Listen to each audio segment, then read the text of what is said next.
to you on that. But let me first turn to Mr. Mittal. Your passion and experience has been different.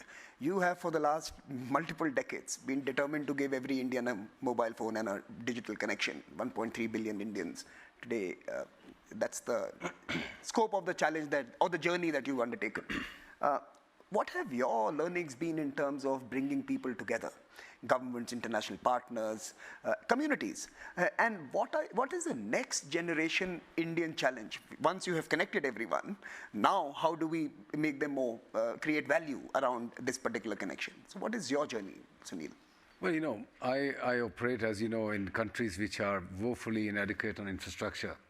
And it'll take a long time to build physical infrastructure. Be that in India, Bangladesh, Sri Lanka is having other difficulties, and sub-Saharan Africa.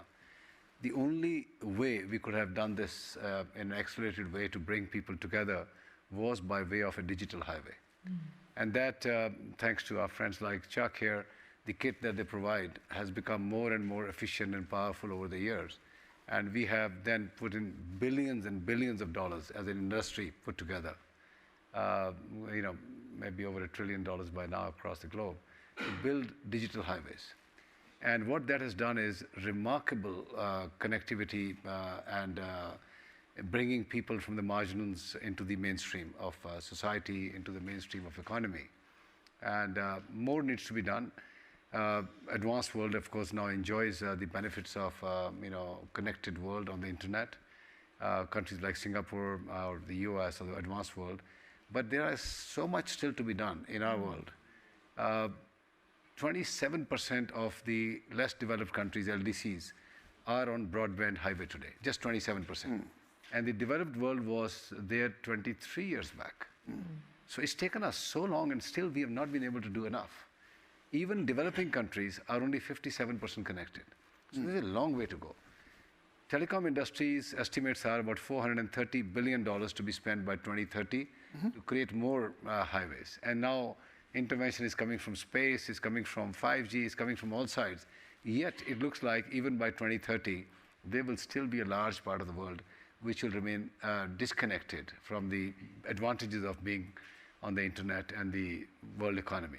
People who are on it are reaping the rewards and accelerating their growth and their careers. And people who are out there not connected are suffering immensely. And that's why you're seeing the disparities are all going up. So the mission for all of us, and that's the Addison Alliance discussions, that's the discussions on the UNGA Charter on SDGs and all that. We need to accelerate this process and we need participation beyond just the telecom companies. Now, what is it doing? Look at what happened in pandemic. My God, if we would have not been able to manage the networks shifting from urban to rural centers, from offices to homes, I'm afraid the world could have been in flames. We seamlessly moved the traffic. We seamlessly provided people connectivity. Their lives kept on going on. They could buy stuff which was required at their homes in emergencies, medicines, care, all sorts of things, financial transactions. Nothing stopped for a day. And that power, if can be recognized by our political leadership all across the world, can help in accelerating and bringing almost everybody onto the internet in the next 10 years. So I would say the world lauds what we have done. They do appreciate what is being provided by these digital highways, but there is still too much load on this industry in terms of spectrum, auctions, taxes.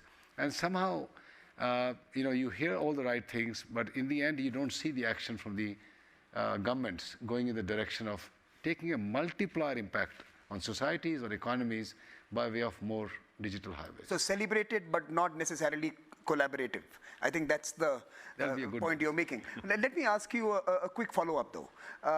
Being now from an Indian enterprise largely, which has a global footprint, how do you navigate this political moment for the access mission that you just described, moving from 57% to 100% in the next decade? How do you manage a world which has very sharp political positions?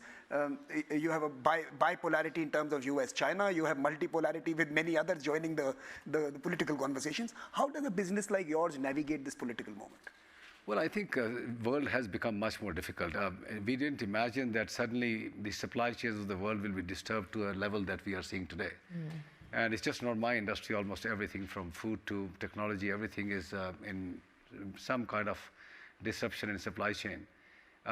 Chinese equipment was being supplied at a very great pace and fantastic prices with decent technology. That's out of the equation now.